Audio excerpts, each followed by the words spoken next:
keadaan fisik pada Ibu Nifas. Jadi yang pertama, kita memperhatikan keadaan fisik, emosi selama dilakukan pemeriksaan. Lalu kita mengukur tanda-tanda vital pasien. Yang pertama kita ukur suhu pasien. Normalnya 36,5 sampai 37,5. Kita cek. Oke, sudah normal.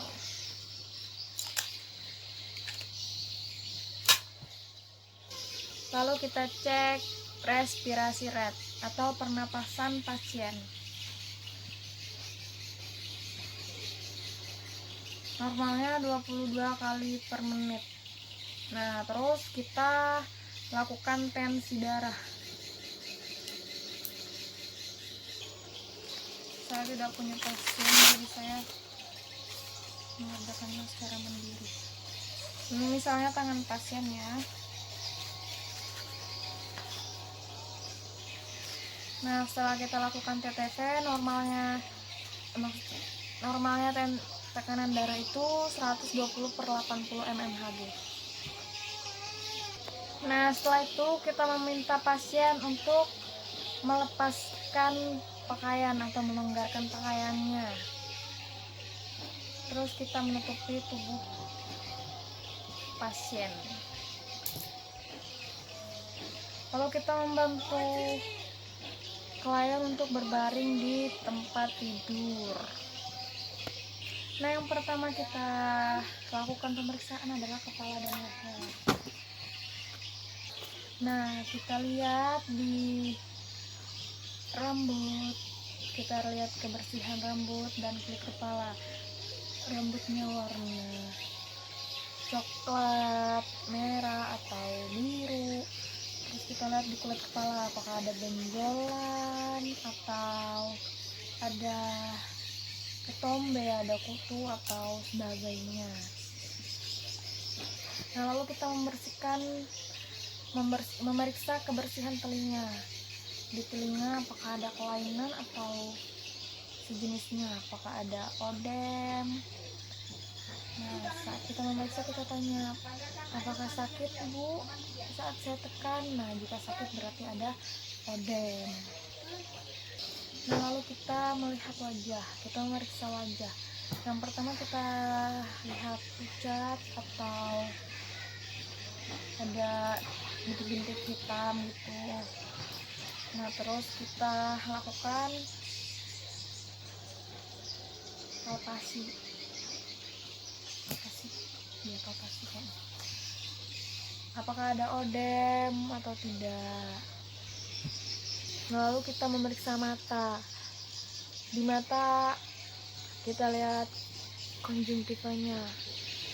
Kalau pink berarti normal, dan kalau pucat itu dia berarti anemia ya.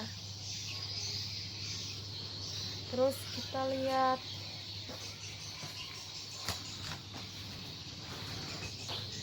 lihat skleranya, apakah kuning atau putih. Kalau kuning berarti dia kena penyakit kuning, kalau putih berarti normal. Lalu kita lakukan pemeriksaan kepada mulut. Bentar. Anjurkan ibu untuk membuka mulutnya. Kita periksa bau nafasnya ibu. Terus kita lihat lidahnya bersih atau tidak, atau ada bintik-bintik putih. Terus kita lihat di gigi, ada gigi berlubang atau tidak, ada karies gigi atau tidak. Nah, lalu kita memeriksa leher, apakah ada pembengkakan atau tidak pada kelenjar tiroid.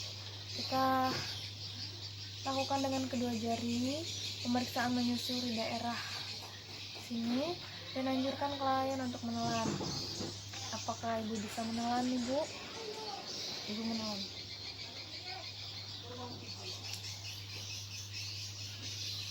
Nah, pada saat klien menelan, jari kita gerakan ke atas dan ke bawah. Bila kelenjar tiroid membesar waktu menelan, akan terabah berjalan searah gerakan kedua jari pemeriksa. Nah, lalu kita juga memeriksa pembesaran kelenjar limfe. Letakkan 3 jari pada daerah sini sambil melakukan palpasi. Bila teraba bengkak dan nyeri, berarti ada peradangan pada kelenjar limfe. Nah, lalu payudara. Jadi kita anjurkan pasien, kita posisikan pasien dengan posisi tangan diangkat ke atas seperti ini. Nah, lalu kita lihat puting susu lecet atau tidak, ada kemerahan atau tidak.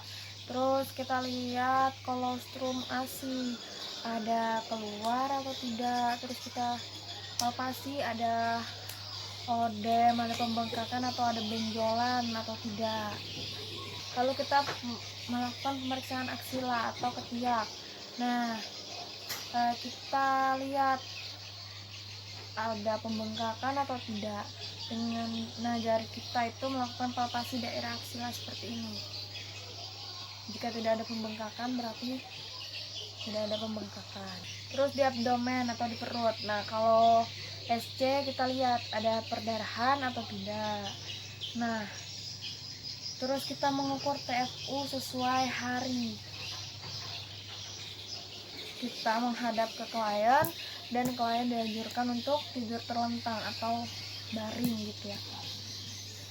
Nah, kedua telapak tangan kita ini mengetengahkan uterus dari arah simfisis ke fundus. Lalu ukur tinggi fundus dengan jari. Lalu kita lihat tangan. Di tangan apakah ada odem atau tidak. Warnanya kuning, ini warnanya coklat ya Bu ya. Terus elastisitas kulitnya. Lalu kukunya, jika dipencet kembali cepat kembalinya berarti normal. Lalu pada kaki kita lihat ada odem atau tidak, begitu juga warna kulitnya, terus kuku-kukunya. Terus kita lihat raba pada daerah tungkai, apakah ada pembengkakan atau nyeri saat ditekan. Nah, lalu kita lakukan pemeriksaan genitalia. Nah, sebelum kita lakukan pemeriksaan genitalia ini kita jelasin dulu ke pasien tindakan yang akan kita lakukan. Permisi Bu, mohon maaf, di sini saya akan melakukan pemeriksaan pada genitalia Ibu. Apakah Ibu bersedia? Ya, saya bersedia. Nah, lalu kita mencuci tangan. Lalu kita memakai handscoon steril. Nah, setelah itu kita mengatur posisi klien dengan posisi litotomi seperti ini. Pasiennya berbah ya. Terus kita lakukan vulva hygiene dari labia. Kita pakai kapas dari salnya. Dari labia minora, dari labia mayora kanan, labia minora kiri, kanan, klitoris, salah. Nah, dari labia mayora kanan, lalu labia minora kanan, lalu labia mayora kiri, labia minora kiri, terus dari klitoris sampai perineum. Lalu kita lihat pada labia mayora minor klitoris, kita lihat apakah ada luka atau odem. Terus kita lihat cairan yang keluar, warnanya kuning, putih atau merah. Terus kita lihat konsistensi jumlahnya, banyak atau sedikit. Terus kita lihat baunya, berbau atau tidak. Nah, lalu kita melihat daerah perineum, ada odem atau tidak, ada cairan atau tidak, terus ada luka jahitan atau tidak. Nah, luka jahitannya ini rapat atau terbuka. Nah, setelah itu kita celupkan tangan ke larutan klorin 0,5% dan buka sarung tangan dengan secara terbalik. Terus siapkan klien dan alat-alat pada tempatnya. Kita cuci tangan di air mengalir dengan 6 langkah. Lalu kita menjelaskan hasil pemeriksaan yang telah kita lakukan. Permisi, terima kasih Ibu sudah meluangkan waktunya. Di sini dari pemeriksaan saya semua keadaan Ibu normal. Ya Ibu.